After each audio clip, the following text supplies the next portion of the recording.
Hi, my name is Jordan Turner. I am your Dungeon Master tonight, and this is D&D Legacy. My name is Quincy. I'll be playing Adric Gadriel, a level 1 sorcerer searching for his origin. Hello, my name is Jeff, and I will be playing Caitlin Sunward, an elven paladin and lesser noble of Waterdeep. Hello, I'm Eric. I will be playing Glim Dargle, a gnomish inventor and artificer seeking to make a name for himself in the world. All right, so what I'm going to do, so you guys are aware, I'm going to just take maybe a 5-minute narrative moment on each character, and we're gonna run through it. We'll go Glim. The way I have it kind of just mapped out right now is Glim, Caitlin, Adric, and it'll go through that cycle. So as soon as Adric is done, then it'll jump back to Glim, and we'll go through about 3 times. So you'll each get about 3 narrative moments in here, and maybe that'll go longer than 5 minutes. It's just kind of a scenario. And this will kind of comprise our session 0. So we'll start with Glim, unless there's any confusion about how that will work. Okay. All right, Glim. So you, in your youth, you decided to set out. Your father, he wanted to have you get some experience, real world experience. And you were going to be leaving Panicky, a small, I don't want to say suburb as much as it is a township near the eastern borders of Neverwinter, along the river. And before you set out from this little gnomish town, your father came to you, and he wanted to give you something. Kind of knocking on your door. Come in. Opening the door solemnly, your father says, Glim, are you sure you want to go? I need to make a name for myself. I think I've learned what I can from you. That's no offense, Pa. But it's time for me to make it my own place in the world. If you're bent on leaving, I want you to have this. And he hands you a signet ring. I put it into the document for you. The signet ring, he says, this is a symbol of the Clockwork Menagerie. If you wear this, it allows you to do something that only the people that are tied to our guild are able to do at a moment's notice. You can cast the spell Identify. It has 3 charges. Every day will recharge as it can.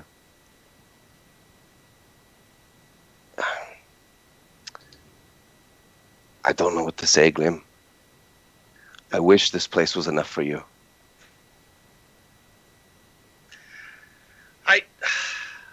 I'm thankful for the upbringing you've given me. I'm thankful for the training you've given me. This is a rare and beautiful gift, and I thank you. I'll treasure the time I've spent here, but I just feel there's more for me in this world. I wish to be the greatest artificer and tinker in the world, and that starts by me looking outside of our small village and seeing what the rest of the world has to offer. I promise I'll do our family proud, and I'll always keep the name Dargle in honor. You and your crazy ideas. I remember you talking about that steel defender of yours. You haven't been able to sell it to your uncle yet. He's not quite convinced on the idea. Do you think you can make this one happen? I think that by the time I'm done, I won't need my uncle to sell anything. It is truly a work of art. And I'll be working on it for quite some time. But the next time you see me, I imagine that you'll be convinced without me having to say a word. Well, I was talking with your uncle. Between the two of us, we don't know how to help you. And that's why it brings me pride, it brings me sorrow to see you go. But your uncle, he had, in his youth, traveled, that wayward spirit. He came across an arcanist, a mage, by the name of Qualish. What I would recommend to you, and what he recommends, is that you seek out this man. Whoever he is, wherever he is. I hear there's word that he is south of here, on the road to Waterdeep. I think he might be able to help you, or at least steer you in the right direction. That's good advice. Truth be told, I planned to pack my bags and head out, and I wasn't sure which direction I would head. So south seems as good a direction as any, and I appreciate the wisdom that you bring to me. With some intimate words, your father says goodbye. Slowly but surely, your siblings and your mother comes up to see you intimately in your own space as you pack the last of your bags. Is there anything meaningful that you take from your belongings here in this room that you've called home? I have an oversized wrench, a spanner that I've used for moving large gears over the years. And while there are newer tools and perhaps better tools, there's something about the way that it feels in my hands that it's just right. I've never met a bolt that I haven't been able to loosen with it, and I don't think that I will ever find one that I can't find use with it for. So I'll be taking that with me, and it'll serve as a weapon and a tool and a friend, a reminder of the life I led before. As you hit the streets, panicky, other kids your age, older, younger, even some of the adults and other tinkerers in the town kind of tease and ask questions about the Steel Defender. You know, it's being this new thing. They've never heard of it. They don't know what it is. And again, they don't know even if you'll be able to accomplish it, but they are excited for what you might be able to do in the realm. As I'm leaving the town and everyone is kind of gathered asking me questions and nudging me, I say to my town, to my friends, to the naysayers, I bid you adieu. The next time you see me, perhaps you will eat some of those words. And as he bows down, he opens up his vest, and 3 or 4 little clockwork birds fly out over the crowd. And with a kind of a flourish, he turns and walks away without a second glance back at the home he's always known. Oh my!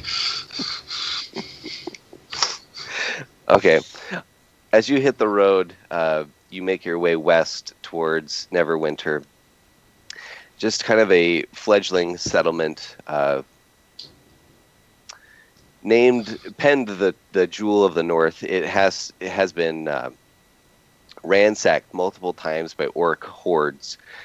You notice that it's in the state of constant rebuilding. Whether or not it's tongue-in-cheek that they call it the Jewel of the North, you know that your hometown of Panicky and its magical wards and gnome-only inhabitants are safe away from the wiles of the world. Hitting Neverwinter, you head south along the high road, making your way into the open plains that lie between the ocean and the Neverwinter Wood, about 30 or 40 miles to the east, to the left of you, to the east. Finding shelter in rotted out trees and overgrown shrubs in quiet areas along the path, you venture, and after several days, you make your way. You know it's coming up the Tribord Trail. A sign says about 20 miles ahead of you would be the Tribord Trail, would lead east through around the northern edge of the Sword Mountains and the foothills. And it's this night, as you are looking for a place to stay up for the night, whether it's a hollow log or some overgrown rock formations that you can kind of scuttle into, you see just about 200 feet off the road from you is kind of a mound, and along the ridge of the mound are several rocks that are placed upright, like spires coming out, like the articulations of a spine, albeit rock and mounded earth. And you hear a voice that almost startles you from behind. And as you turn to look, it is a centaur. And the centaur says, Do not be bothered by that hill, boy. Oh, what in the nine hells? Oh, you scared me. Okay, the hill, yeah. I didn't hear you coming up at all. I must have been in a trance. I'm so sorry. What was that? The hill now. The hill, you see. And as you look back over towards this mound with the rock spires sticking out of it, you see a glowing light fitter amongst the lower edges of the stone, kind of back and forth, and it's almost this lulling kind of pattern. And you feel yourself again being drawn in towards it. And he says, Boy, don't look at the lights. What are they? I've never seen such a thing. That is a will-o'-the-wisp. You see, this centaur is rather lean. He's got half of his head shaved and the rest of it braided in a ponytail. He has draped over his shoulder bow and arrow and a shield, a sword that's been sheathed at his side. He doesn't wear much else in the way of adornments, except for a couple twined bracelets. He says the name is Xanth. Hello, Xanth. I'm Glim. I'm Glim Dargle. I will be the greatest artificer in the world, but now I head out to become more than I currently am. Were that your story, where would you go? An artificer. Yes. I tend to the woods, boy. The woods. I think the woods have things to teach me as well. Well, if they have something to teach you, then maybe you can help us here. But you should come back when you have someone to help. By yourself, you are no good to us. I need someone that can go into that hill. I'm too big. I cannot fit. My body will not fit underneath the rocks. But we need to stop those will-o'-wisps from luring in these passers-by. So you're wanting me to find a group of men and women to help clear that out and use my small frame to go in and take out the will-o'-wisp for you? That's what you're asking? I want you to find someone that can help. I don't think that's you. Well, perhaps I might grow to surprise you, but I'll look for help. Why not? You say you're an artificer, and you are looking for someone to be able to help you? Yes. I Yes, hear word of a mage south of here, along the western edge of the Sword Mountains. He has a boat? I don't know what to call it. Is it a boat? They call it a boat. It looks like a boat. I don't know what to call it. It doesn't float in the water. But you might be able to find help there. I'll head there right away. Thank you. Uh, where will I find you again, Xanth? Do you wish me to meet you here when I've found the help that you require, or should I just take care of the problem and hope that you know that I've done so? I will remain here to ward off those who would otherwise be wiled away by the will of wisps. Okay. Well, it sounds like we have an accord then. I'm looking forward to helping you with your will-o-wisps or whatever it was you called them, and I will look for this boat that is not a boat. You talk in riddles, friend.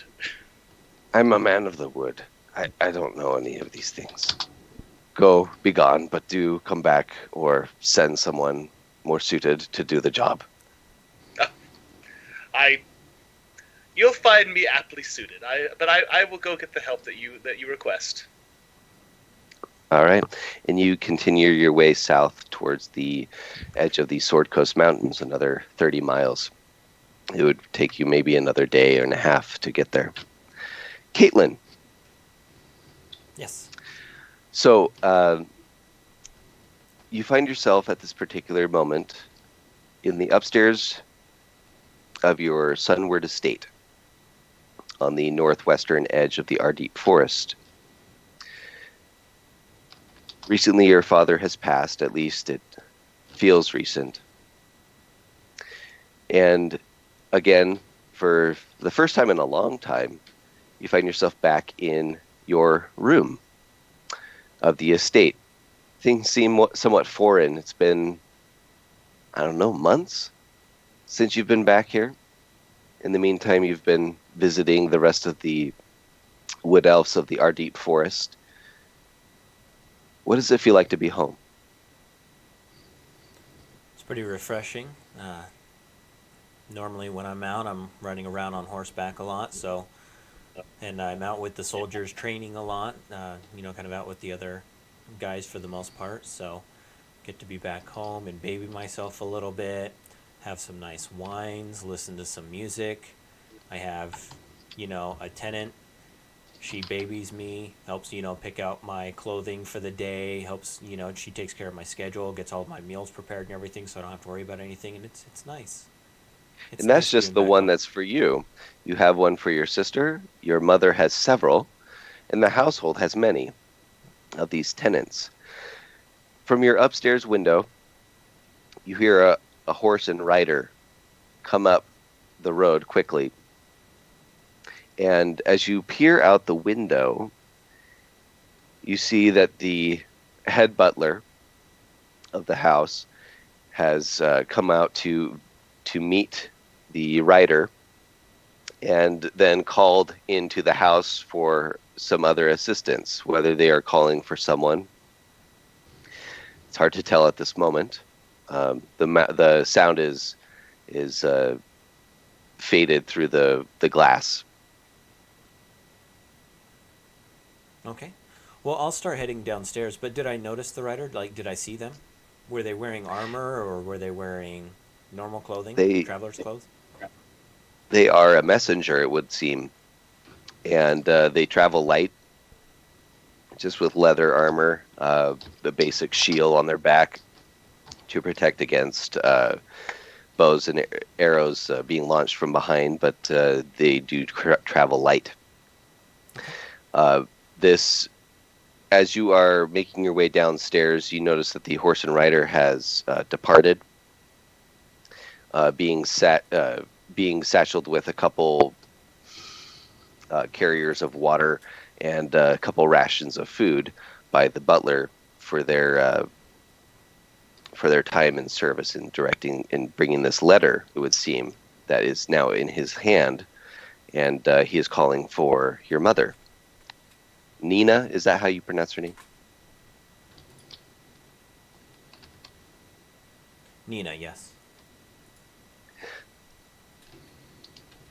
As your mother, in a hurry, comes to open the letter, do you pry over her shoulder or do you let her read the letter? No, I'm pretty well disciplined. I think I keep my distance. My little sister, um, Leah, Leah is probably all up in her. Oh, Leah, leave her alone. Let Mother read her letter. She looks at you with this kind of knowing look, like you just want to know what it is, but you're just too refined to be able to keep yourself from looking. I just need to look. And as she looks over your mother's shoulder, she reads the letter too. Whereupon your mother, she just drops the letter on the ground, actually, in the courtyard here in front of everything. And as she turns away from everything and she just heads back into the house. She says, "No, I don't care what anyone thinks. We're not going. We're going to stay here. Butler, we need to just clean everything. We need everything here in this house is bad. We need to just change everything out. All the art, all of the furniture, everything has to go. We're too busy here at the house to address this right now. We just need to go and do this and get our house established. It is in disrepair, and from your thinking, it doesn't seem that way. It has been fine for the last several years. There's nothing untoward about your estate." Does Leah bend over to grab the letter real fast, or can I beat her to it? She has read the letter, but she does pick it up and squirrel it away from you and says, No, you didn't want to read it in the first place. It's probably best that you don't." Leah, Mother is distressed. Give me the letter. This isn't the time. "But we're so busy. Mom has so many plans for us to do. You should get busy with your own things. I mean, why are you even here? Go off into the forest with your other elves. You'll be fine up there. We are busy here at the house." Oh, I'm sure you are, and I'll go play my little elven games while you play princess back here in the estate. And as I say this, I'm going to try to snatch the letter away from her. Okay, go ahead. What do you want? Sleight of hand, or are you going to try and just muscle it from her? I'm way bigger than my sister. I work Okay. out all the time. She plays princess. I got All a right. nat 18, and if I do acrobatics That does or beat her. athletics, That does beat her, yes. okay, 22 then. Okay. And she just kind of laughingly lets the letter go. She says, "Come on, what are you going to do about it anyways?" And she looks over your shoulder saying, "What are you going to do about it? Really, I want to know." And I'm going to put the letter into the document here for you. It says, "Lady Sunward, your presence is requested in Waterdeep. There has been a vacancy left and duties unfulfilled in council, a seat previously held by your husband, the late Lord Sunward. We would be most grateful to have your voice regarding such matters of the realm as should not be discussed at this time. If you were to visit me at my estate, I would be able to show you to your duties. Kindest regards, Arthagast Olbrinter." Sorry, Arthagast Yes, Arthagast Olbrinter. Olbringer. Brinter. Brinter. I put it into the legacy document for you. In Google Docs. Yeah. Oh, okay. I'll pull that up here in just a second then. So, sorry, Arthagast, did it have a title for Arthagast here? Did he have a... You have heard your father talk of this name. He is one of the open councilmen. He's a lord in Waterdeep. A lord of the Open Council? So they have what would be known as the Open Council for those who, and you would know this. The town of 100 lords and whatnot, yeah. Yeah, so the thing is, you are familiar with the idea that there are the masked lords of Waterdeep, that these are the secret keepers of the city. but nobody knows who these people are. Lord Ulbrinter is known to be a sympathist. He sympathizes in the Open Council. This is those that bring issues of the realm to the council seat of Waterdeep, them being one of the powerhouses for money in the realm. Between them, Daggerford, and Baldur's Gate, you kind of have this trifecta area in the middle of the Sword Coast. And between the open councils held at each of these cities, many of the issues are brought between the factions, say the Lord's Alliance, the Order of the Gauntlet, the Harpers, the Zentarum even. These people come, representatives of them, as well as representatives from Silvery Moon, Mithril Halls, all the way up to Icewind Dales. There are representatives that sit on this open council to talk about issues of the realm, say particularly threats to the realm. And in the Lord's Alliance case, they uphold the roads and trades and goods and things like that.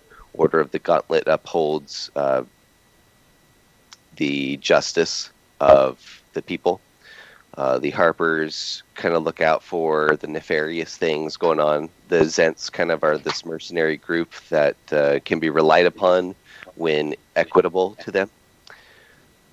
So each has, and the last one I haven't mentioned, the Emerald Enclave. These are the protectors of nature. So each of these people, there's typically at least one representative from each of these factions that would come to these open councils. And this Lord Ulbrinter, who you have at least heard his name before without knowing who specifically or what he represents, he is inviting you to this open council to take a seat. Rather, he is inviting my mother. Lady Sunward, yes, to take the place of your father who has now passed. Is that how it's addressed, just Lady Sunward? Yes, it is. Technically, my sister, myself, and my mother are all Lady Sunward. Is that correct? Is that how I understand it? Yeah, I mean, in the way that she is lady of the house, but you are also, by birthright, heir to the estate, if you are to take up the mantle. Yeah, well, yeah, I'm not sure how it would work out in my family, being elvish and having a lot of like human cultural influences for them, but we can work that out. In the meanwhile, though, Mother seems very distraught with this, Leah. Why don't you go comfort her? Tell her what? I will go into the city. I will go speak with this Lord Arthagast on Mother's behalf, and parley with him. Let him know that Mother does not feel well within the city, and would much rather if she could stay here at our country estate. I'm sure he'll see reason, and let Mother stay here. Anyone can serve on the open council in Father Steed. And she says, "You're going to go? I want to go." Leah, you remember what happened the last time you left the estate? That was an accident. You know that. Yeah, I do, and Mother still hasn't forgiven you. She storms off to tell Mother as the head butler comes out and says, "What was the content of that letter? May I ask, why is your mother in such a fit?" What's my head butler's name again? Have you named him? I didn't name him. Did you name him? Okay. Let's see. He would be also an elf, I assume. Let's say he's human, probably. Okay. We have a lot of human culture in our home. Okay. At least does that? I would assume it doesn't spread to the Ardeep forest. The rest of the elves of the Ardeep keep to themselves. Well, our deep elves are actually sun elves, so they're the Okay. elves that interact with humans more than any of the other elves. Okay. So his name would be Forgin Safras. Forgin Sophros. All right.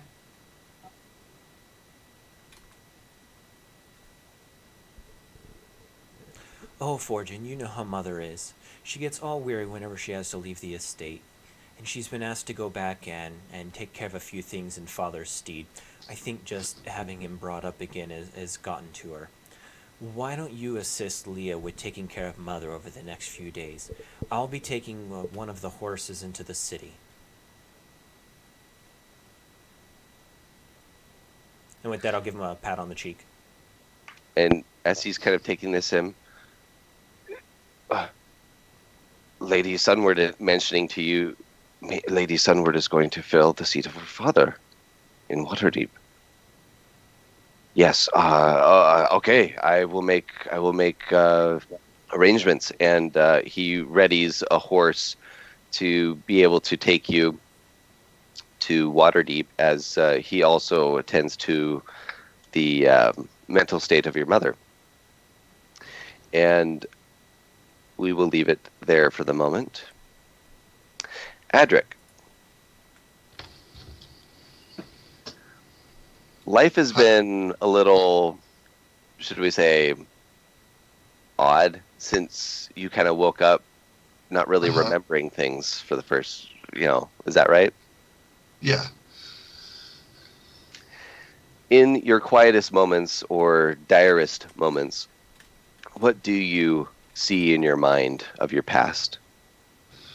So I think Adric, like I think you're right. Like he's struggling through these first like months of reawakening, but I think there's two things that he's kind of haunted by in his private moments, and one is that he can't seem to um, like uh, stop thinking about the face of this woman that is in his dreams that he keeps dreaming about. Um, and then I think he's also kind of tortured by the faces of the men that he killed when he woke up. Yeah, having kind of woken up in that pile of refuse, turning your hands towards these people that would have, you know, robbed you or otherwise hurt you, and casting burning hands, that kind of weighs on your mind. From time to time, the city watch will kind of turn down a corridor and see your figure and blow their whistle and kind of run after you, and it's kind of awakened those same anxieties. Well, much to your chagrin, you haven't been able to land much of employment or gainful livelihood in the city of Waterdeep. Over the last couple months, kind of being in hiding and not knowing how to really establish yourself. Do you have papers? Do you have a name? Like, your name is Adric, but I mean, how can you prove that to people? And so you've kind of been thinking on this a lot. And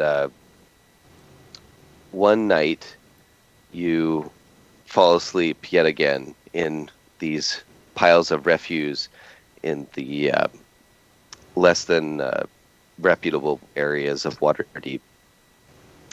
And you have yet again a dream. And in this dream, you feel transported to a plane unknown. And there's this heat, fire, and brimstone that just encases you all around you. One of those planes. And you see this face again, this angel, for lack of a better word, walking amidst this torn and broken landscape. And as she falls to her knees, she's lifted by someone who walks with her. Before she stands, after a long time of going through this barren land without any landmarks, and just the heat waves just echoing off of everything around her, and she can hardly see anything. She finds herself finally at the seat before this giant black throne. And you see falling from her hand this blue sword. And as it strikes the earth, your eyes open to this beam of bluish radiant light that's sending down from the skies above you. And your hand somehow knowingly reaches up towards that light. And as you do, you hear the voice of this angel screaming as her flesh is burned before you. And the vision is closed to your eyes as your life force begins to be drained from you. And you see forming in your hand is this bluish radiant scepter with runes etched into it around you, around the scepter, forming into your hand. And you pass out from the effort of taking this scepter into your hand. Okay. And I'm going to put into the document here for you. And the word forms in your mind, Atalantia, as all fades to black.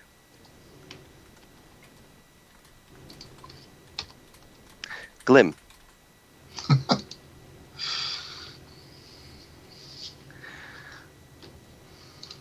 As you make your way continually south towards the western edge of these Sword Mountains, you see what looks like a boat which floats in the air near the shores of the trackless sea.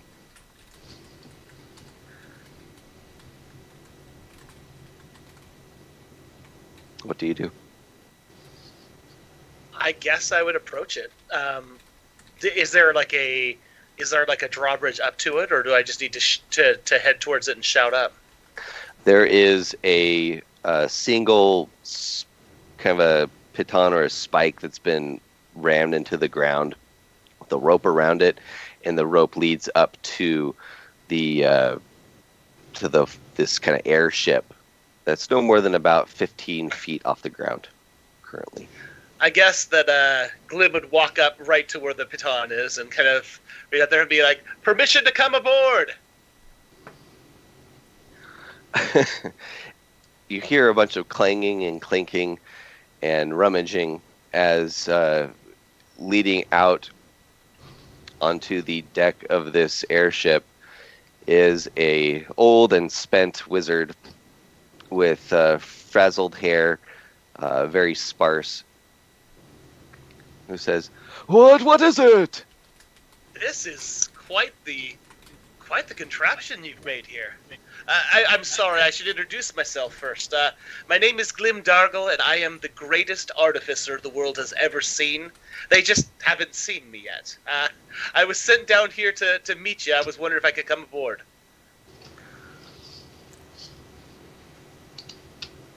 "You're the best artificer, but I haven't seen you yet?" Correct. Now, you're seeing me now. Congratulations. I was wondering if I could speak with you a bit. I have so many questions about your ship. "Oh, so I am seeing you. You are the one." I am the one. Yes. It has been accomplished now. So it has happened. It You has are the happened. best artificer. I am. Yes, that is correct. I am currently working on getting my name out, though. Are you Qualish? Yes, and how did you know? I was given your name by my uncle. Do you know Dalen Dargle? My uncle, he's the guild master of the Clockwork Gnomes, or perhaps my father, Rowley. Do you know him? Dalen and Rowley Dargle. Yes. It has been a moment. Give me time. Give me They're time. rather short like me, bearded, It will come to me. flowing mustache. No, I Okay. don't remember. But if They- you're they- the best artificer, you should come aboard. That thank you very much. He immediately grabs a hold of the rope and just starts climbing. Okay. As you reach the deck, you notice that the mage has vanished, and you hear a bunch of tinkering, clanking, and just kind of crashing of objects and items from within the hold. He says, "Welcome, join me. What's holding you?" What's holding me? Just politeness. I decided not to come clanging into your workshop. Um, so I have left my hometown to make my name known, to spread stories, perhaps, of my intelligence and ingenuity, and I heard that perhaps you could help me along that path. My uncle speaks very highly of you.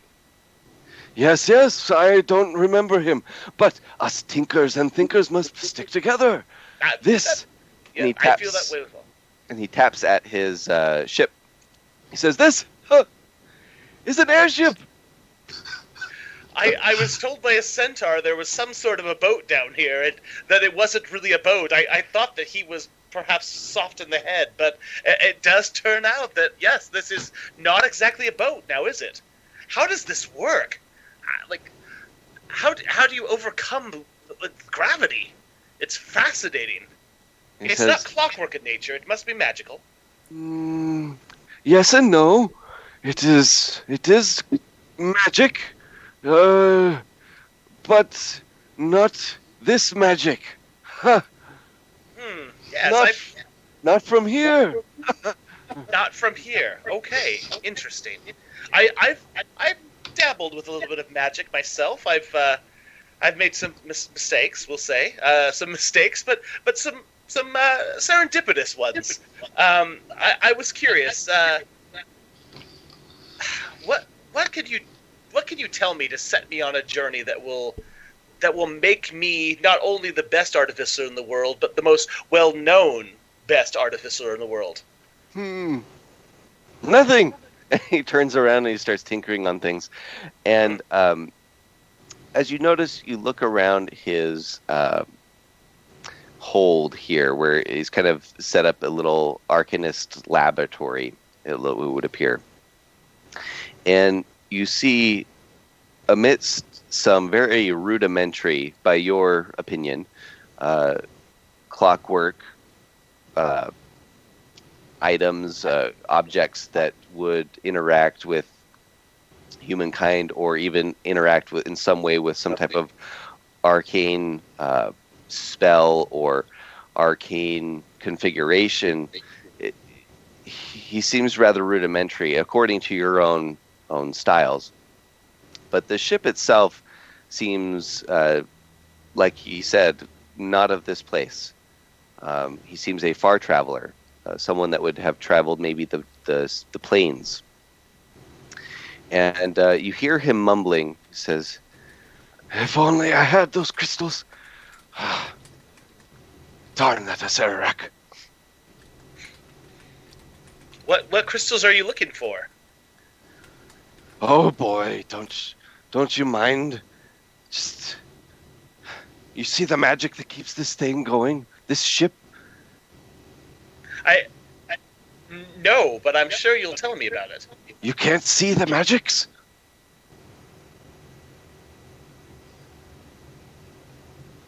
No. No, but I sense great magic here. I have never seen a boat float outside of water, and it is greatly impressive. I would love to hear how you did it. Um, Well, this ship could do much more if it has its crystals, okay, but they have been taken. they have been taken. Well, yes. There is one. I ran into him many years ago. His name is Acerak. He's a wizard, another wizard from this plane. He seems to want to thwart me at each turn. And he has done so with this ship. He has taken my crystals. Is there perhaps something that we could do to get your crystals back? Perhaps, maybe some way that we could modify this ship to work without them? I do have some ideas. Without the crystals, this ship is worthless. I need the Oh. crystals. I wouldn't say worthless now. This is a rather nice ship. Okay. Well, I find myself with quite a few tasks at hand. Any idea where I can find this? A Sararak, you say? I am rather persuasive. Maybe I could talk him into giving me the crystals back. No, he will see through your guys. But a diversion. Yes. Diversions are my speciality. Maybe you are the one I've been waiting for to provide the diversion I need to get the crystals. Yes, yes. I would be very interested in staying aboard. In fact, while I'm here, I can see how we could maybe make some improvements on everything here.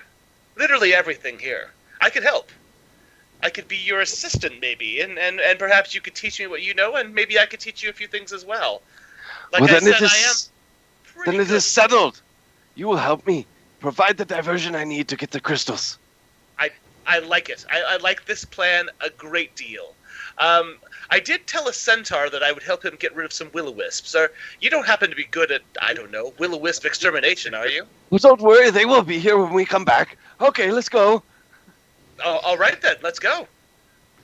And he kind of collects a couple things and says, "Are you ready?" I am ready. I'm sorry. This device right here. I have to repair this now. It cannot wait. Proceed with what you're doing, but I'm going to start working. Okay? Because this is wired all wrong.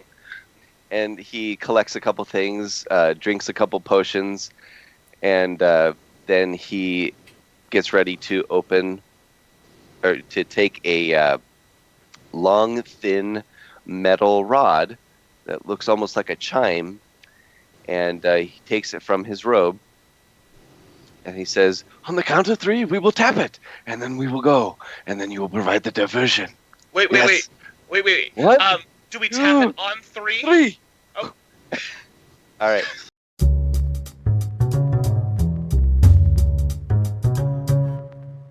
Now. Okay, Caitlin. So you head out for Waterdeep, and amidst the kind of autumn coolness of the season, you head down into this valley, which is a known valley to you, and it's actually one you've been through before on a particular trip where you helped a wounded animal. Previously, if I recall, a red elk. Is that right? Yes. And suddenly, you're there by yourself, going on your way to Waterdeep, when a warm breeze flows in through this valley, turning a lot of the foliage from like a yellow to almost an immediate red. And you notice this is very uncommon, but it's also very characteristic of some of the more holy events that happen around the Ardeep and some of the things that your ancestors have spoken of before. And as it does, you see peeking through the edge of the tree line is a creature that you have seen before, and it is a red elk. What do you do? We're just kind of like eye to eye, making. Across the valley, yeah, it's kind of a glen. I'll stand there and acknowledge it. I'm on my horse, right? You are, yeah. Okay. The horse kind of whinnies a little bit with the sudden change in the wind directions and some of the foliage changing and being excited by all the wind and stuff, but is calmed easily by your presence. And you see just kind of peeking out and walking slowly into the glen is this red elk. Okay. Well, I'm not hunting or anything like that, and the red elk isn't like it's not approaching me or anything, right? I'm not. Well, I'll ride out into the glen a little bit, kind of ride by. It does not back away from you as you approach, and it observes you, kind of changing its head from side to side, even changing its direction to see you differently. But it would seem to recognize you. Does it have a scar anywhere up near the shoulder or anything like that? Is it the same red elk? Do I think? It was a bear trap, is that right? It That was. I think I just put that it was a hunter's trap of some type. Okay. Does it have a scar on the leg then? It does. Characteristically similar to the one that you freed. It would seem that this is the same elk. All right.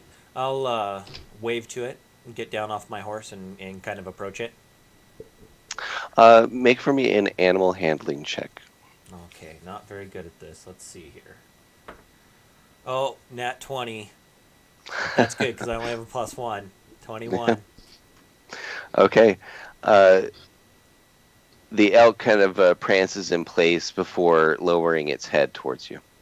I must have some oats or carrots or something good for it to eat. I don't know. Some salt. I don't know. You hear it kind of sniffing towards you as it kind of nestles its nose into your bag. Yeah, I'll give it some food. Some of my rations or whatnot. And it takes plentifully from them. You notice that the attitude in the glen here, it seems electric. That there's some type of connectivity that you have that you've been seeking for amidst the sun elves of the Ardeep, kind of getting back with the roots of your people and kind of understanding their purpose, their goals, and understanding who you are. Kind of is typified by this moment where you feel connected with this elk, who you have a history with. Having this moment, yeah. And the elk lowers one of its front legs as though to let you ride it. All right, I'll try it. Okay.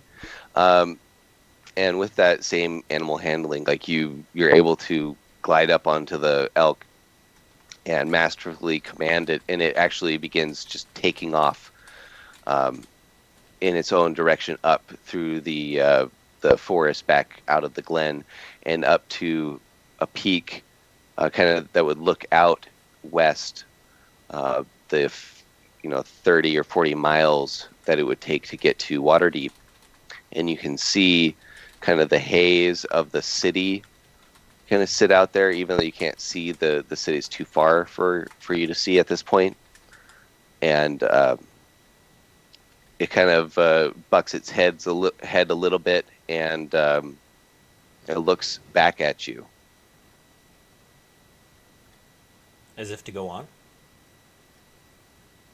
Do you say anything? Yeah. Curious fellow. Is it adventure you seek? And with kind of just one or two really quick and excited head thrusts, it begins to make its way back towards the glen. and towards your horse, but it doesn't seem to want to let you down as much as it is just kind of excitedly prancing about, as though taking you up on the offer. Oh, okay. Let's go. Artax will follow us. And And I'll whistle to the horse to... Yeah, you kind of tie, you undo the bridle to lengthen it out and tie it to your kind of a little makeshift saddle that you have for this elk, made from some of the leftover leather strappings and stuff that you have, and this creature lets you ride it all the way in towards Waterdeep. Towards Waterdeep. Nice. And I will put this into the document for you as well. Thank you. And this will be the red elk that I will use my when I get my paladin mount spell here next level, correct? At least for now, this is a mount that you have, so long as you find it useful to you. Yes. And I just want to make sure this is the one that'll be tied to me. Yeah, So I if mean, anything happens to it, it winks out or whatever, I can summon it back. yeah, that is a bond that you can forge with the living creature. Yes. Yes. Okay. Adric. So you awaken, having had time to attune yourself to this scepter that still finds itself clutched tightly in your hands. You never seem to have let go of it, and you're beginning to learn about what it does and kind of this relationship you have with it now. And it seems just that the name of it has spoken itself to you, Atalantia. Mm-hmm. And you find that your connection with the angel that you have so long been trying to seek for and gain further insight towards, stays with you even to the touch of this scepter, and that there's something about it that recalls the presence or the vision of that angel to you. You've heard word in the town of some various entities that might be able to help you, but you've been up until now somewhat reticent. You're kind of an unknown, and you didn't really remember much about yourself, but possibly even you think maybe having this scepter and maybe the doubt of not knowing who you are is enough confidence. It gives you enough confidence to maybe, I don't know, speak to someone, see if they can help you in your position. Some of the people you've heard about, you've kind of investigated them over the last several months to a year or so, and you've been like, I don't know, maybe just kind of watching them from afar and seeing if they were by chance the right kind of people. There's an insignia on your robe that you've been wanting to find out, and you know that the best source to find out what that insignia means that's at least a neutral entity here in Waterdeep would be the Arcane Brotherhood. Okay. Who you know is led by the Black Staff, who's currently his name is Vincent Capali. His name has been on several flyers around town, offering different arcane services and protections, and as well as offering them to the various factions and some of the things that they do in the realm. As you rise kind of from this refuse and in this alley, what are some of the emotions that you feel? I think it's confusion. Um, I think Edric's kind of in this paranoid state. So like the first thing he does is he kind of wraps, like he maybe tears his robe and wraps this scepter up so nobody can see it. Um, I think uh, it sounds like there's like a familiarity with the staff that he has, and that's actually a little off-putting too, because everything else has been so foreign um, since I woke a few months ago. Um, but I feel like maybe like a little bit of um, bolstering confidence of like I have an artifact, I have a name that's like more than I've had in a long time, and so maybe I feel like I can move forward now, even just a little bit. You feel a little heavier than you did before, and whether that is the strain that you went under receiving this item, oddly enough, it's just kind of fatigued you, um, and especially kind of around your neck and shoulders, you just kind of have this ache, um, and you hear this voice, and it says, "That was pretty weird, huh? That was really weird, guys. Did you see that?" What? Who are you? What? Who's talking? You're looking around, Yeah. and as you look around, yeah, it's kind of a dark alley. You don't really see anything. He says, "What you looking for?" Um, show yourself. Who's speaking? It's me. I'm your friend, right? Like we were just there in the refuge, and there was just this thing and this beam of light. And it was pretty cool, huh? And like we're together now, right? Gosh. Um, so like Edric looks at the staff and is like, are you the staff? I mean, that's Are a you the staff. scepter?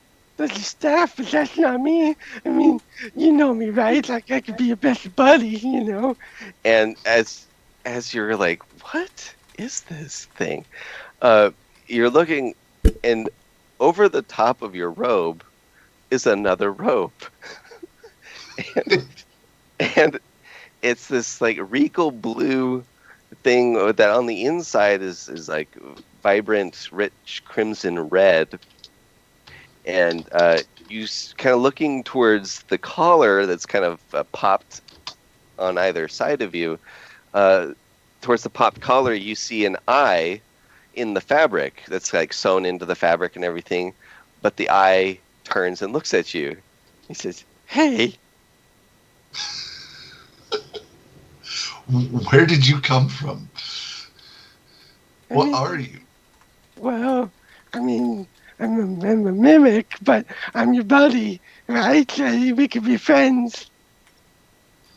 I just was Oh, here in the alleyway, and you came and took a nap, and I came and snuggled with you.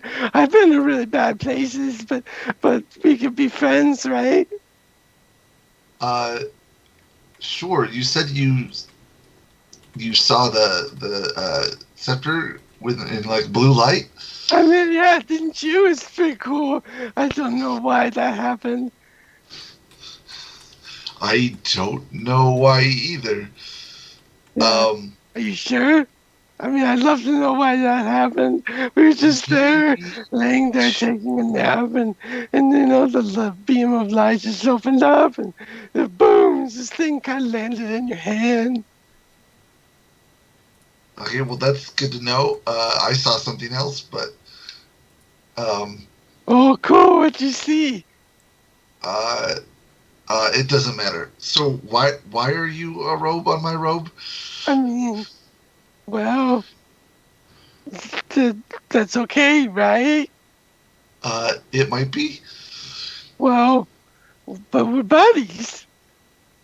What makes you say we're buddies? Because we found each other in this dark, dark alley, and there was nothing left for either of us. And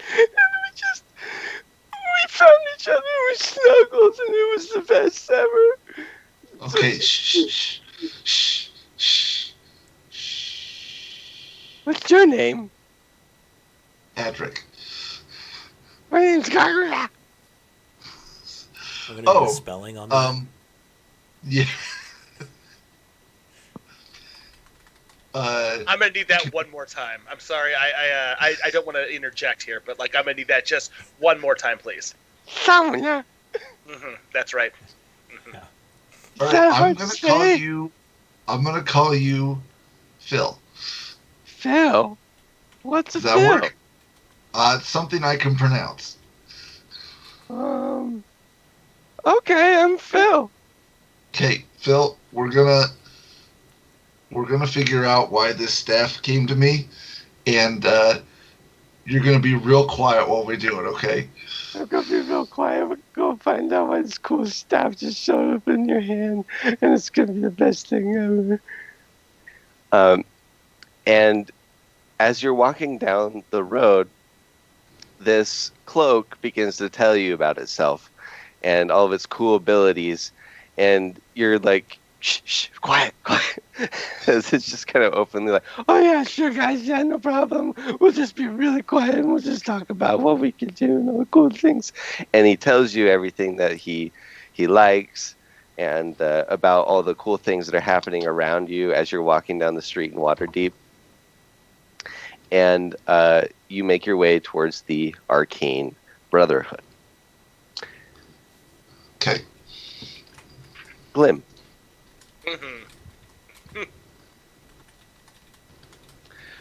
With a loud pop after this seemingly silent kind of vibrating chime echoed through your body in this hold of the airship, you and Qualish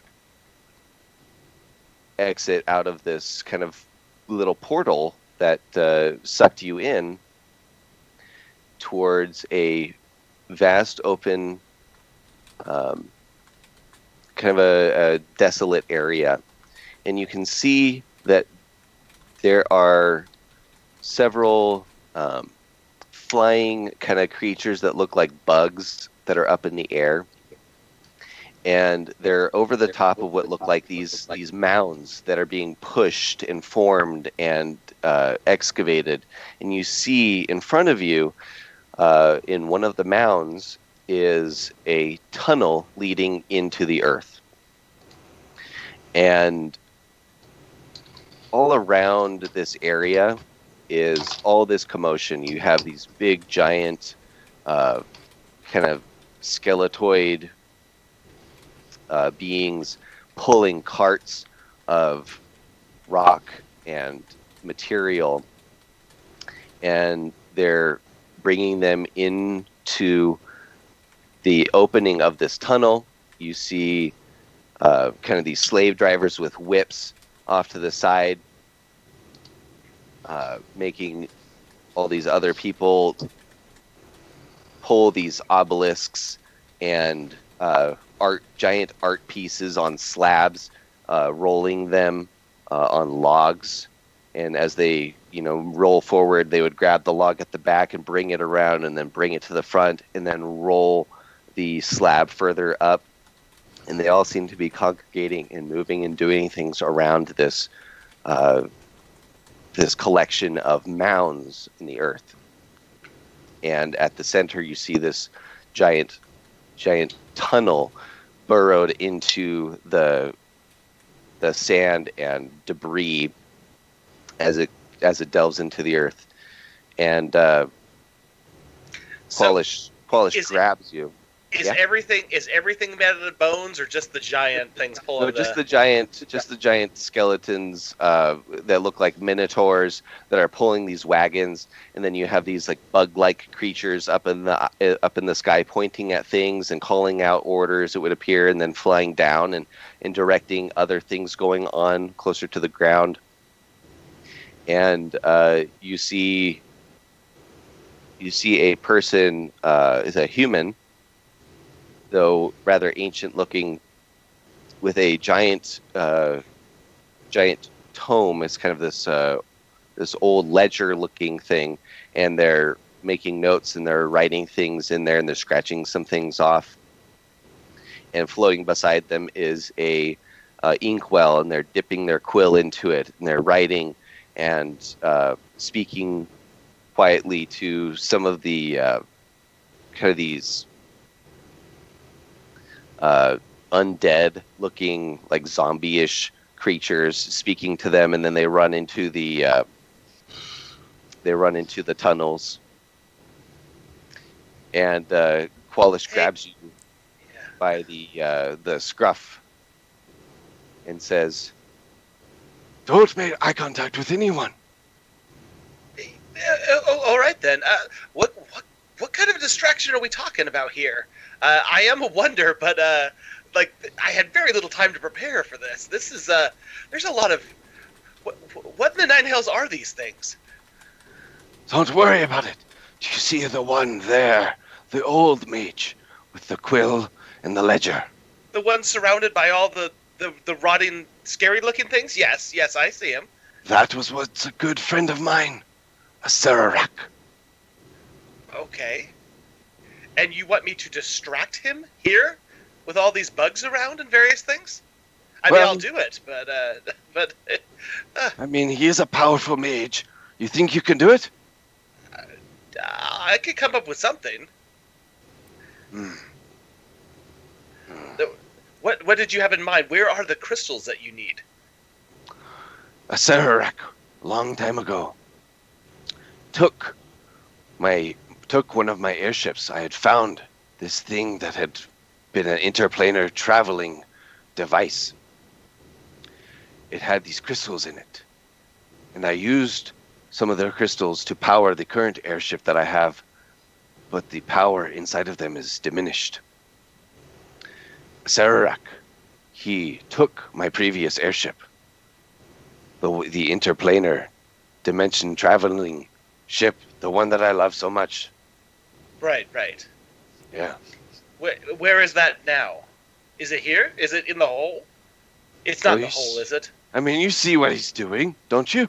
I mean, it does look like he is moving dirt and art around, which is, I mean, one of my favorite pastimes, really. But what in the nine hells are we doing here? Do you not understand what you are standing before? This is a tomb.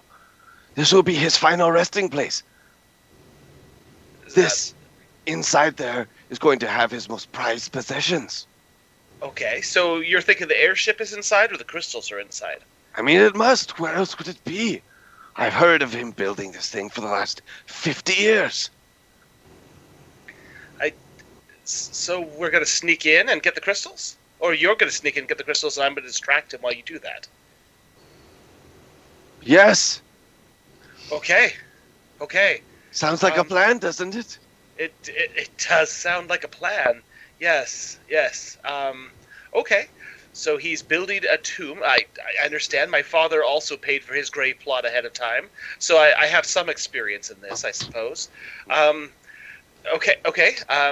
Give me just a few minutes, and I'll try to make up a noisy chirping thing that maybe will distract him a little bit. Give me just a few minutes. Yes. Okay. and what do you try to do? I'm gonna make a little clockwork item. I don't like. Glenn was not prepared for this type of a distraction. He assumed this would be like going into a tavern and like talking him up while he goes upstairs. And so he's creating a small clockwork. He's tinkering a small clockwork item that is going to basically set off a loud noise, and he's going to, I guess, hide that somewhere to maybe draw attention to it. That's gonna be the start. Okay. So yeah, go ahead and I guess do you have a proficiency you're rolling for, or I can just do that thing. Okay. And so like it says, when I touch a tiny non-magical item as an action, I can give it one of the following things, and so I can make it play a recorded message or noise that can be heard 10 feet away. It can continuously emit an odor or a nonverbal sound, like kind of a noisemaker. And so I thought I would make something obnoxious that would draw their attention. Okay. So So I think once I finish making this little thing and I start kind of imbuing it with my magic, I think I would say, could you please just speak right into this hole right here and say the most annoying thing you can think of to your old friend Atarax? And I just kind of hold up to Qualish and I say, I'm gonna push the button and I want you to go. It's kind of like when we ring the bell. 1, 2, 3. Oh, is it ready? It's ready. Yes. Abracadabra, Asararak. Is that good? I push the button and it says abracadabra, Sararak, abracadabra, Sararak, abracadabra. Yes, that'll do very nicely. Perfect. I'm going to put this someplace that is the opposite direction of where we're at, and I'm going to play it, and then he's going to go find out what you're doing. Does that work for you? It's better than what I had. Yes, I figured so. I saw the state of your ship. Okay, I'm going to do this. I'm going to hide it somewhere. Let me be sneaky. And he starts sneaking off so that he's close enough that Atarax will hear it. Perhaps he's going to try to drop it into the back of one of these pallets that's being dragged around. He's going to be trying to keep to cover as best as he can. I know that is probably a far cry from easy here, but he can throw it as well and just kind of get close enough to throw it in the back so that Qualish is being dragged away from Atarax, but close enough that he can hear it. Sarax, sorry. Yeah, there is enough. There's enough noise and activity going on around you that people aren't really paying attention to you. Cool. My stealth roll is a non-natural 20, if that matters. It's good enough, and you're able to just kind of nonchalantly just kind of slip this thing in to amidst some of the stuff that's going into the dungeon here, this tomb. And as you kind of like sit back and watch over the next minute or two, all of a sudden it kind of springs to life, and the skeleton minotaur that was pulling this crate of things kind of loses its grasp and falls forward, and Asararak kind of gets drawn by the sounds being made on this cart, and instantly kind of brings its hand towards pointing towards this fallen minotaur, and it just kind of eviscerates, and you hear in this this uncommon language to you, this phrase that's uttered as he does it, and he begins to walk closer and investigate the sounds coming from this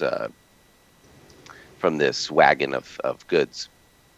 And it's enough of a time window that he's not looking at the main entrance to the tunnel that you're able to make your way in, Qualish following closely behind.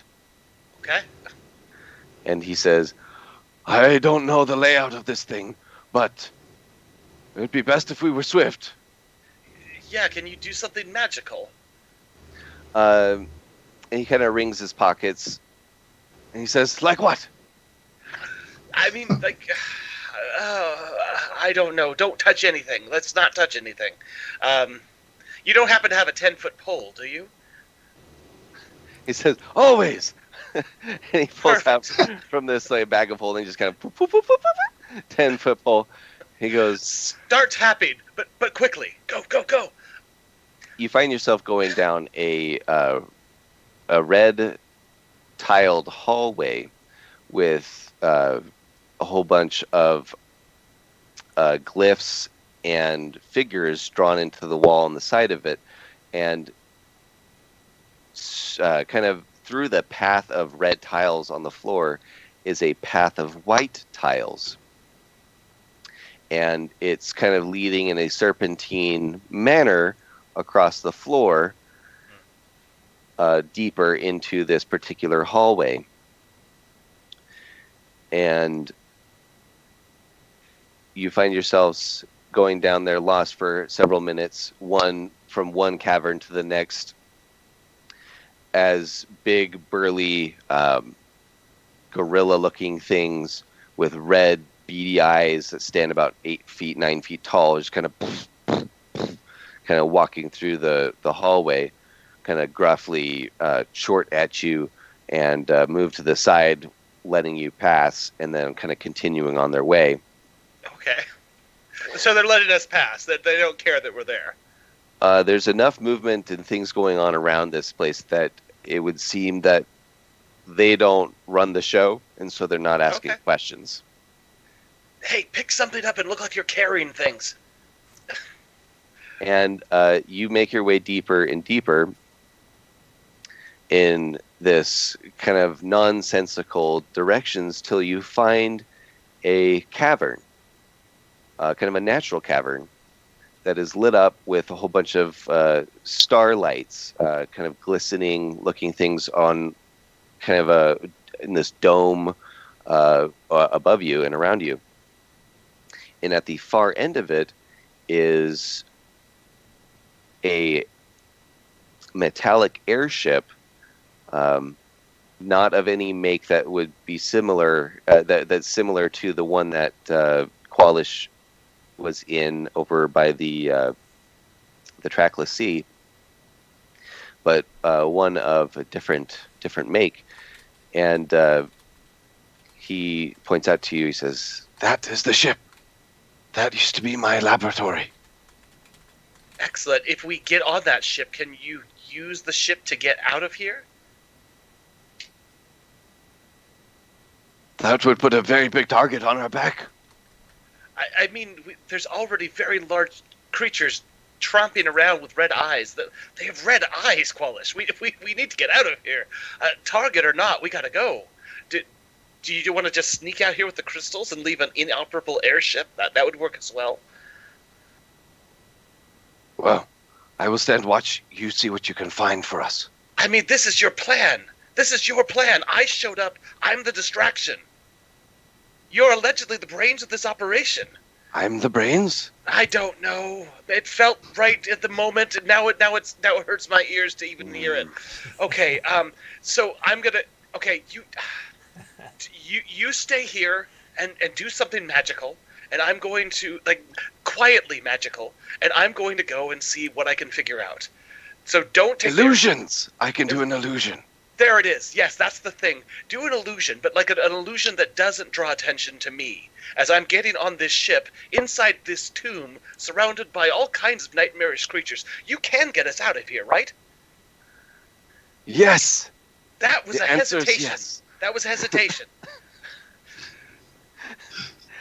And you make your way into this airship. Damn that centaur. Oh, right. Fine. Yes. Okay, go. And you look around, and you see there is several different types of broken shards. They don't look to be of any particular use at this time. They may have been magical or of some sort of utility in their whole shape, but as they are, no. You see, as you work your way in towards the helm, kind of standing on a little dais is a crystal of multicolored quality, kind of ascending from a reddish to a blue, and it kind of free floats in the middle of these dais on the bottom and the top, kind of being pulled in both directions. It's about the size of a pumpkin. A tall pumpkin. I'm also about the size of a pumpkin. Cool. All right. Well, he's going to try to, I guess, get it, but he doesn't really want to touch it with his hands, not knowing exactly how this works. It seems like there's energy there. So I think he'll take his rope and kind of make a couple coils and see if he can kind of wrap it around there and pull it out of this place where it's floating. Okay. As you do, and you kind of pull it from this little beamed area that between the two daises, it falls to the ground. Boom. Okay, cool. Can I lift it? Is it liftable? It weighs about 25 pounds as you measure. You're kind of like tugging on the thing. You're like, Okay. probably, right? Maybe you can make this happen. So I think he takes his bedroll and kind of makes like a dragging apparatus where he can kind of like pull it along the ground and hope that it doesn't get too badly damaged in the case, because he himself weighs about 37 pounds. So he's basically putting his entire weight into like moving this thing.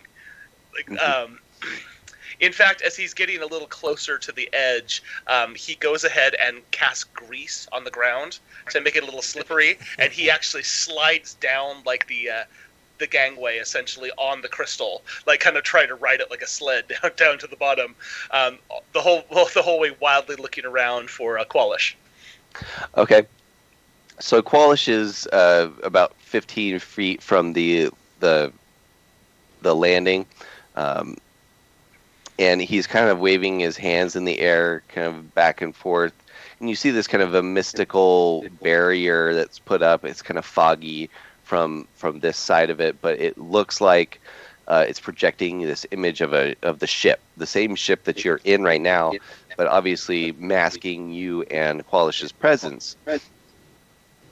And he hears this kind of like squeaking of this big crystal on this steel, and your boots kind of slipping in the grease.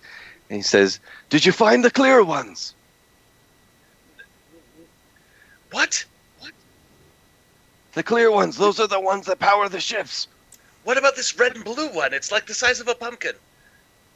I've never seen it before. Okay. Oh, gosh. All right. Finders all right. keepers. Is it yours? I guess I can't lift it. How big are these clear ones? He throws you an extra bag of holding. He says, "Take this one. I don't need it. I don't hardly have anything but my 10-foot pole in this other one. Put your big rock in that one." I know this is hardly the time to squabble over this, but you could have given me this before I went onto the ship. I didn't know there was more than just the clear ones. Okay, fine. I'm going to try to slide this large one in here, and we'll see what happens. And so he is kind of stretching the bag of holding to try to get this large pumpkin-shaped one in there, and then he picks it up very lightly and says, "Now this is easier." But now he finds the deck is covered in grease, and so he is like slipping and sliding back up this thing, and it's completely like just he's slick by the time he gets up there. He looks very disheveled and real gross. You find in the helm they actually have a couple of these glassed doors. They can have like a circular window in them, but to be able to moderate and see like the quality of the crystals in there, but you kind of are able to open them up, and you see several of these clear crystal shards in there. Are they roughly the size of the pumpkin, perhaps? They are about 8 inches long. Better. Okay. And they weigh about 5 pounds each, and they are shaped similarly to an obsidian dagger, but this is a clear, transparent crystal. Okay. He has an extra set of like travel clothes in his bag, and so he's going to use his tongs. Like he has smithing tools, so he's going to use his tongs to kind of pull them out of these tubes, and he's going to kind of wrap them up in his clothing as best he can, so they don't bang together before dropping them in the bag of holding. He'll take as many as he can grab within this period of time. He's moving quickly and kind of keeping an eye over his shoulder to see if anything's coming, but he's going to grab as many as he can. Of the ones that he can see that are intact, he can find 7 of them. I'm gonna go for 7. We'll see how it goes. Do you want me to roll something? Am I rolling for 7? Okay, cool. No, you are good. I'll drop them into the document as well. Okay. And we will go to Caitlin. Caitlin, as you arrive in Waterdeep, you find it somewhat amusing. They definitely put on a guise of high high magic and high living. Everything is very regal, expensive looking, and you are able to, with just a minor amount of asking around at the city guard at the gates, determine where the Open council. well, I was going to say where the I was looking for the letter there, where the Olbrinter estate is.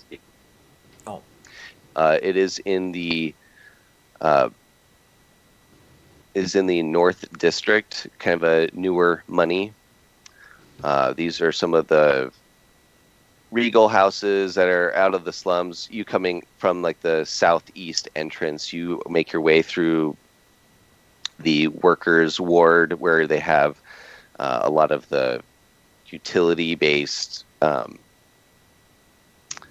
professions. You have a lot of the cobblers, and warehouses, and many of the lower-end residential districts. And you're making your way north through like the castle ward, and then up into the north ward, where you have a lot of new money, very fine streets.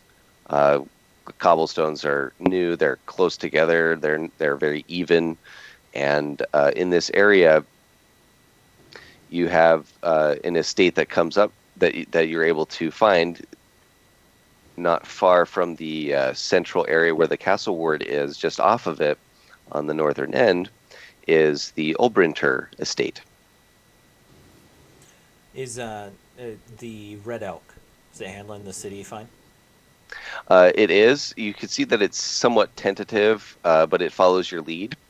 And besides it just drawing a little bit of a sight from the people around you, they take no other mind of your presence here in the city and with riding this elk. Okay. Well, this elk is a good omen, so I'm going to take some time to pick out a really good name for it, so I won't give it one tonight. That being said, I will continue on to the estate, and you said that I can easily find my way there after asking directions, and I can arrive? Yes, you do arrive there at the Olbrinter estate, yes. Olbrinter estate. All right, and who's there to greet me? At the door, actually, is a set of kind of like a greeting butler. He actually goes down as you approach and takes your bridle and says, "And will you be staying the day, sir? Ma'am. It's lady, and I believe I will. Thank you. And he says, my apologies, lady. And he says, then I will house it in our stables around in the alley, and we will give them feed. My belongings are in the red saddlebag. If you can have it taken up to my room, thank you. And then I'll continue on, just paying him no mind. And you make your way up to the door with another greeter human who actually opens the door and says, "And who do I have the pleasure of announcing the presence of to my masters?" Lady Caitlin Sunward. And with a tap of her, with a tap of his cane on the floor, 3 times, tuk, tuk, tuk, presenting Lady Caitlin Sunward. And he says, may I seat you in the sunroom as we make preparations for supper? I would be honored to. Would your lord accept me in my riding clothes? Yes, we do understand the circumstances of your coming here. I was made aware of your arrival, tentatively. I appreciate it. Thank you. Yes, and presently, Arthagast Olbrinter, a kind of he's a fine-looking man in probably his 40s, who has, what was that? Human? Yes, human.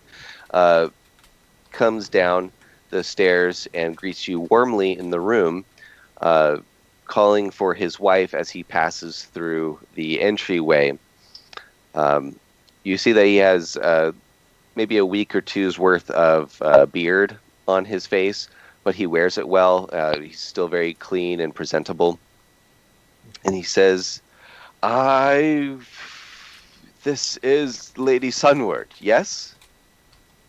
I was expecting you to be older. Yes, well, you understand how elves age.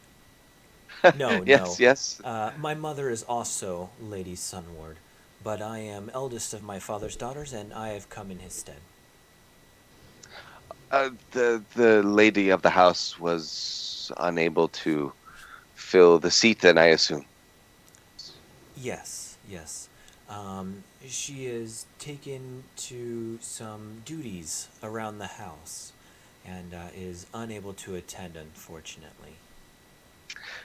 And he says, I too might know a way or two around elves. And as he kind of turns and presents his wife, you see she introduces herself, Ramalia Haventree. She is she's a shorter elf, but you would know that based on her characteristics and the way she carries herself, that she is a moon elf, and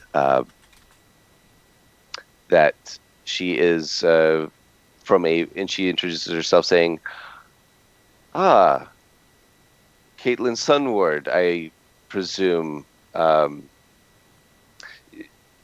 Lady Haventree, and I'll do a real deep, as regal as I can be, even though I know I'm in my riding clothes and everything. Mhm. Uh, she says, you are, I don't know, more assured than I would have assumed. You are going to fill your father's shoes very well. Yes, thank you. I plan to. Uh, she says, I do not dabble in things of the courts. I am more a person of action, but my husband, he might be able to teach you a thing or two about what is expected while you are here in the city fulfilling your duties. And he says, yes, by way of that, if supper should be on, we should be within the next hour or two. Um, it is requisite actually that we go down and visit the courthouse before they close for the day. You should be able to assume your father's seat. I can show you a couple things. We can come back and speak more freely about um, your new role or title, I guess, and make light of the event. Be able to celebrate it more freely, I guess, if you would say. I How, look how forward to it. you? Okay, good. Uh, and he snaps his fingers and kind of calls for his entourage to gather up a carriage and to bring you in towards the council chambers. Okay. And Romalia says, I will stay. I do not like those formal affairs. But dinner will be ready when you are. Just call ahead and send us word. And with the tip of his hat, as he puts it on, he says, absolutely. And you both head out in the carriage.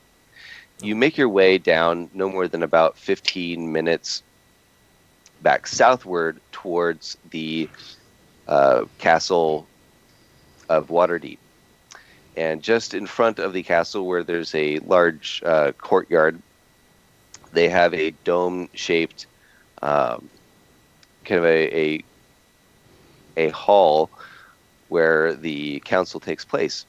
And he's kind of showing you a couple of the sites around along the road or the pathway to get there.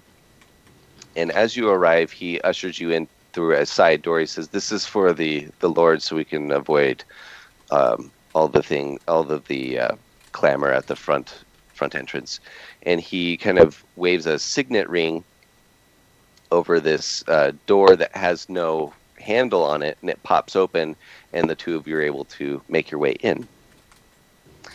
Do all In members have one these, of those rings? yes, it is actually granted to the one who takes the seat, and you will receive yours here. Your father actually has private, kind of a quarters where his things have been gathered, and he has been able. We have. You would assume this quarters if you were to stay here with us. It's kind of your private chambers, so to say. Also, it's a living quarters as well as a workspace. Yes, if you are not making a formal visit in the city, if you are just here for business and need to leave without making much to do of your presence here in the city, you don't want people to be seeking after your advice or asking you to take on their commissions, then you can stay here if you so pleased. And he directs you to the quarters and says, we're not really allowed to enter into each other's quarters unless invited, but I would presume that this would be an opportune moment for you to be able to take in what your father has left for you, if that is so you're choosing.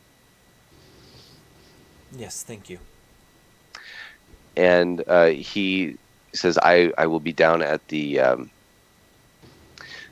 balcony. If you were to take this hallway down this way and up this flight of stairs over here, then I will just be at the balcony over there overlooking the entrance hall to the chambers. And he says, when you are done, you can come find me. And Thank you. You welcome yourself into your father's chambers. They are small.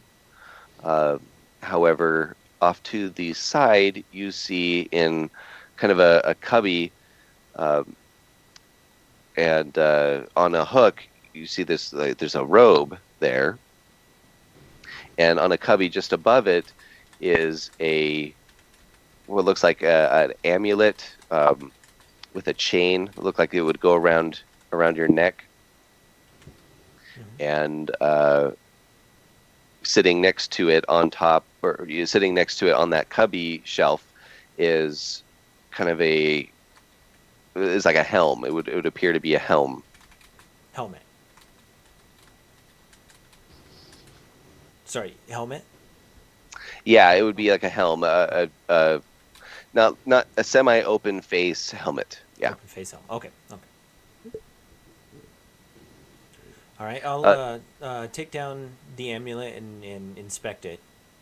Is it anything I recognize, or? Yes, you have seen your father wear it when he leaves the Sunward Estate, going into Waterdeep for official business, or for either the estate, for the Ardeep, or when he is being held in special counsel at Waterdeep. It is kind of his insignia. You see on that amulet is the symbol of Waterdeep. It's kind of a purplish sky with a up-facing crescent moon, some mountains, and then in the water below, on the lower half, this bluish water where the crescent moon is again flipped or reversed, and there are some yellow stars which were not present in the sky above. And you count out that there are 8 of them, 8 stars in the water. Does that have a religious inference that I'm familiar with? As far as you're aware, this is the formal symbol for Waterdeep itself, as in those who represent Waterdeep would wear this on official business. Say Lord's Alliance, when they are designated out of this area as their home, they would wear this as part of their emblems and insignias to designate where they're from and what they represent, not only the Lord's Alliance insignias. Okay. but having a seat here in council grants you that honor of having this this insignia on your amulet. Okay. I'll go ahead and hang that back up for now, or put that back in the cubby.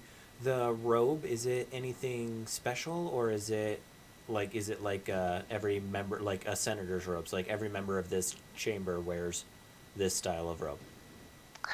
As you pick up the robe, it's definitely something your father has worn. It's not as common as your traveling cloak, but it is a very nice cloak, a robe, and it has held up over the years very well. You would assume that this may potentially have some magic to it that is causing it to wear so well, despite your father has worn it tirelessly. I'll go ahead and put that on, or at least drape it around my. Well, is it warm, cold? It's water deep. It's autumn, and you are along the sea side, so it's it's a slight breeze and fog that hangs in the air, but yes, it is. It fits you, and you actually see within a couple of minutes that it almost begins to fit more well, like a well-worn glove. Okay.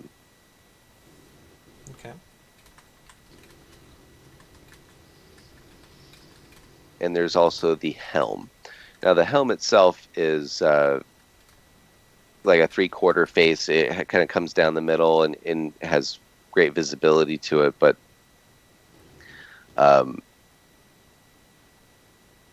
it is also very nice despite its quite frequent use. It appears it could also be magical then, or Yeah, and it even kind of as the magical memory on your fingers, you even realize, oh, I guess I didn't even really notice that the amulet too, like it gave me that similar feel to it. okay. I'll go ahead and leave until I can identify him or learn more about him. I'll leave the helmet and the amulet where they are then. But, Okay. I put the cloak on. I'll sit down. There's a desk there. Yeah, there's a small desk. There is a cot. It's kind of just a rudimentary, but Military style. very very small quarter. Yeah, very small quarters. Okay. I've slept in tents like this probably for several years of my life at this point. So I'll go ahead and I sit down at the desk and I start kind of, like running my hand through a few of the things, like the letter opener he would have held and the different types of seals and things like that he would have put the waxes to. And after a few moments of just kind of nostalgia, I'm keeping Lord Ulbrinter waiting. So I've got the cloak on. I'll go ahead and stand up and go out to the balcony. I'll have plenty of time to go, through this chamber, as I'll be here in the city for some time, I believe. So I'll go out and meet the Lord now. Yeah, he's just kind of leaning over at the balcony, watching, the conversations, the people coming and going from 30 feet below through the main entrance of the council rooms. And he says, "Hey, so you found the robe? You didn't. There was nothing else in there?" Oh, there were plenty of other things in there. I simply didn't know what their uses were or their ceremonial. He kind of looks around. He says, You didn't try them on together?" No, should I have? I mean, I don't want to come out and say it. It's kind of a delicate matter. I mean, we don't speak about these things in public, but I mean, if you don't feel comfortable doing it, I can't really talk about these things at home. My wife doesn't. My wife doesn't even really know. Well, we're not at your home, and I dare say we're not in public here. We needed the signet ring to get in. What is it? Wearing all three at once does what? It's the ensemble. I don't see anybody else in here wearing a helmet. No, it's the Lord's ensemble. Like the masked the masked lords. I don't Your believe I father, follow. your father, me, we're masked lords in Waterdeep. But then why did you invite me to sit on the open council? Because that's the guys. You're gonna wear this stuff, but all the open lords wear the same stuff. No one's gonna know the difference. It's when you wear them all together.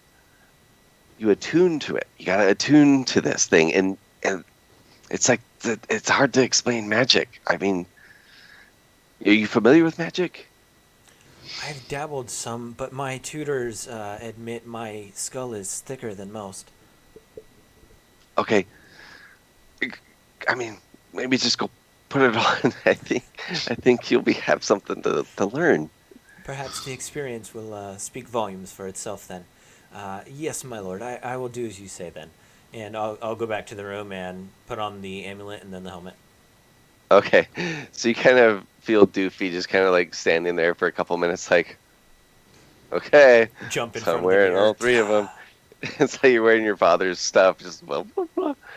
And after a couple minutes, the Kind of feel like you Magneto.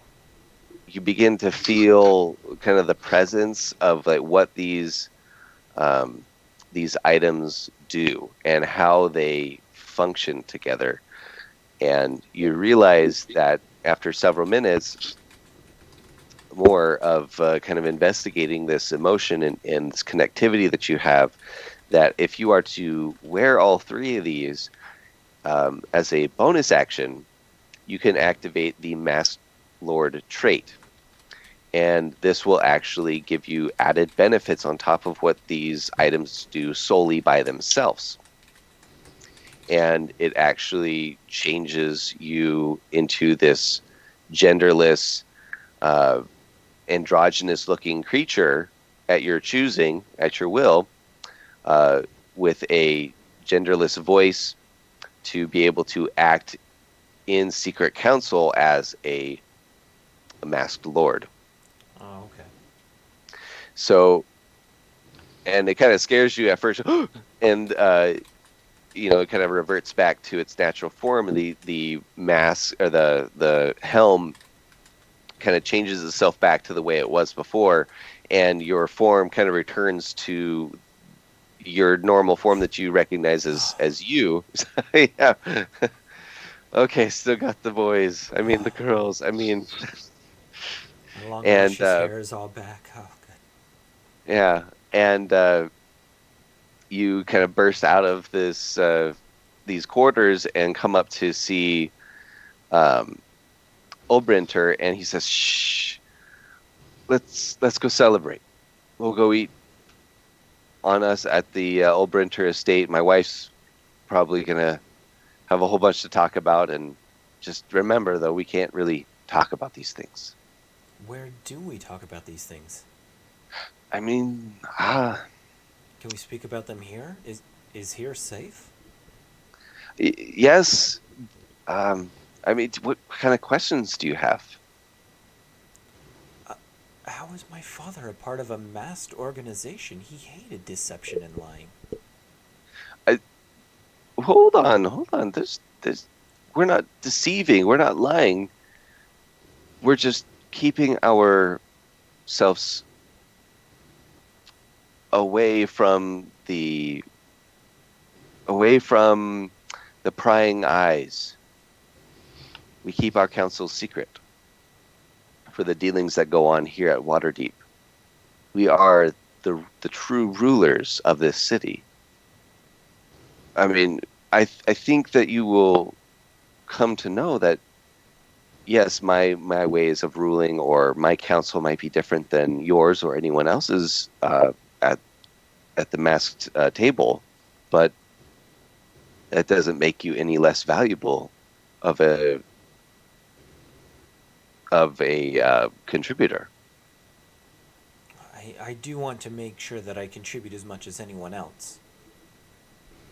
Then when you hear the call, then maybe you can respond. I will do so, my lord. I assure you. But Okay. in that form, how would I know which one is you and which one is not? You won't. And that is the beauty of how this works.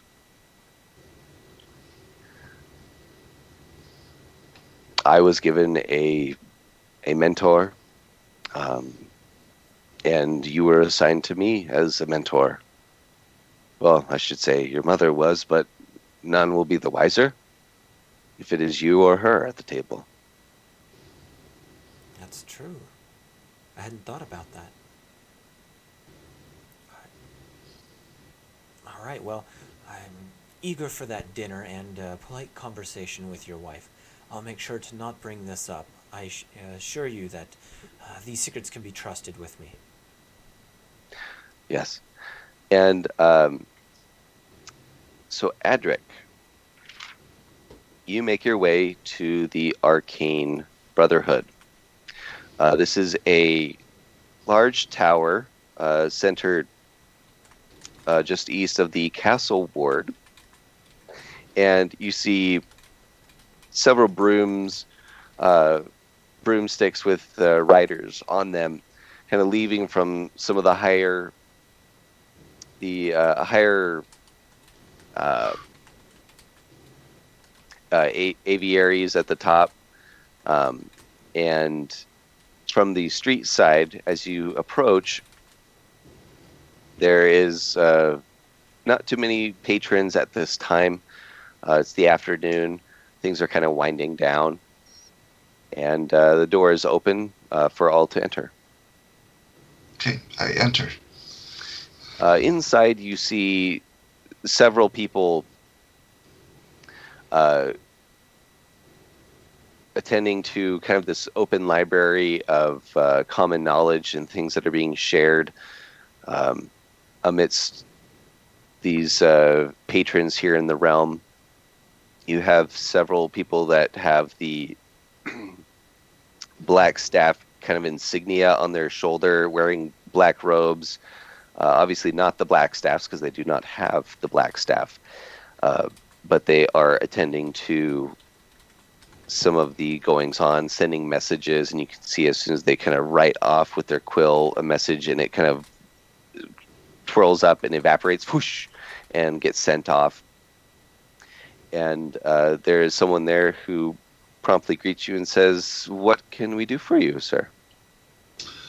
I'm looking for information on an artifact.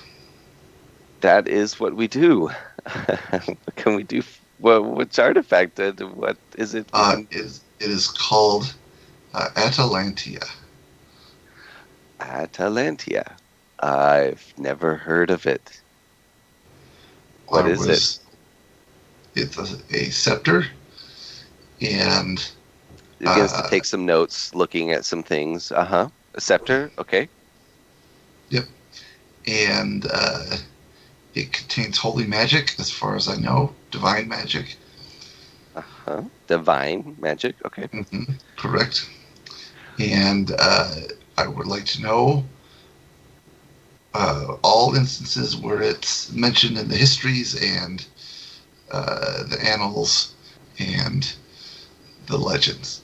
Well, that is a tall order. So I will go and see what I can find. And so this attendant kind of makes their way to a catalog and kind of shuffles through. Is not able to find anything immediately here, and says, "It'll just be another moment." And they head upstairs. Okay. And within about half an hour, they come back. And she says, when they come back down, they give you a little piece of parchment.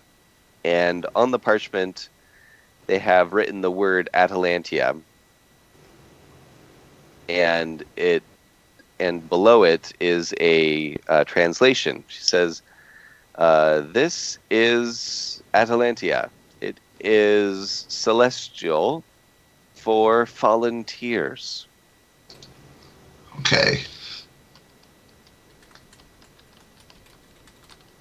And I have no idea I've never heard of, and I cannot find any item, artifact or otherwise, of such a name. It just means fallen tears. Are you certain it's a item? It's not just a translation that you sought. I mean, it was a lot of work to just come back and find nothing. No, and I certainly appreciate all of your effort, but as far as I know, it's an item or it's related to an item. Okay. One other thing, while I have you here, and I feel like I have like a scrap of cloth with this symbol on it. I pull that out and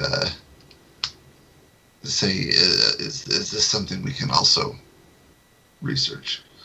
So you pull it out, and the insignia, she says, "Oh, this is most certainly draconic. I do hope we can answer that for you, but I will look in our available library. Give me another moment." And she goes upstairs again for another 15 or minutes or so. Whereupon, when she comes down, she's accompanied by another person. This person is a man in his late 60s, it would seem. He has kind of a brownish skin with kind of salt and peppered hair and beard. And he is carrying with him a black staff. Would appear about 6 feet tall, with what almost looks like a raven's head and beak, kind of a curving off on one side. And he says, "I've been informed that you have some odd questions, sir." And who might you be? "I am the Blackstaff. Vince is my name." Vincent Capella?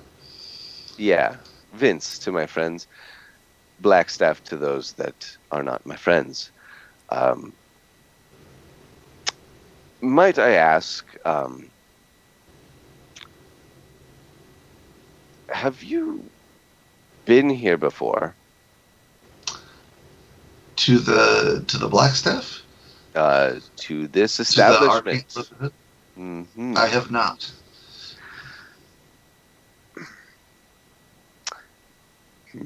It is odd. It has been several years since we have seen some of the more secretive books on the dragons. One of our own has taken them from us, and we do not know where they are currently. I can give you a translation, but I do not feel that it would help you. It is more about the rune history that you seek, and that is old magic.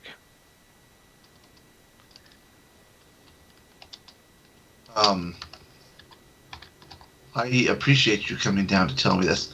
I understand. I would still like a translation. I think that would move me closer to my goal, regardless. I will work on a translation for you.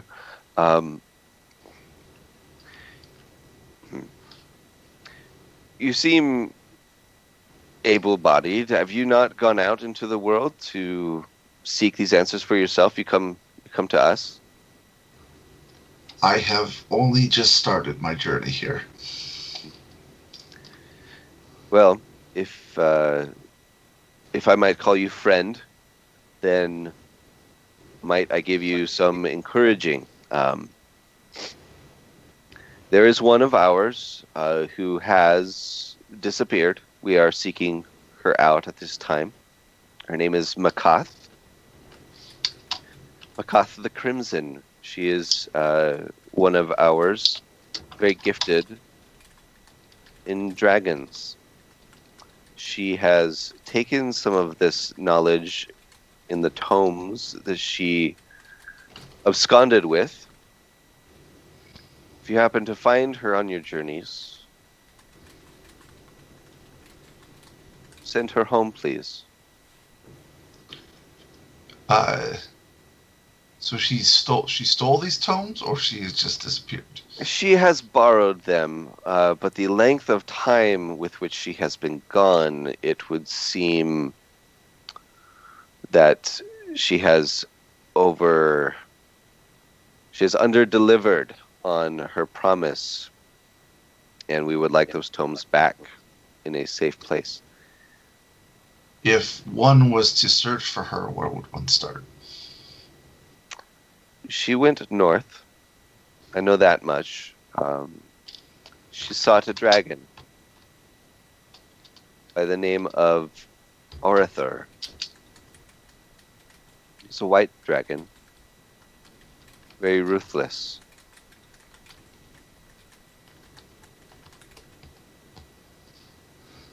We have petitioned to the Lord's Alliance, the Order of the Gauntlet, and nothing has come of it. But we leave her fate in their hands at this time, as we do not have the means to go out and find her ourselves. Well, I make no promises, but should I come across this Makath or this white dragon, I certainly will bring you information with what I know, if not the tombs themselves. Then it is settled. We are friends. You may call me Vince. Okay, I do like a little namaste. And you hear something in your ear. That was pretty cool. That was like really badass. I love that thing. And Vince goes, "What? What was that?" Nothing. And I'm like hitting the cloak. Sorry, it's nothing. And I think for tonight that is where we'll leave it. There's a couple other things that I want to play out.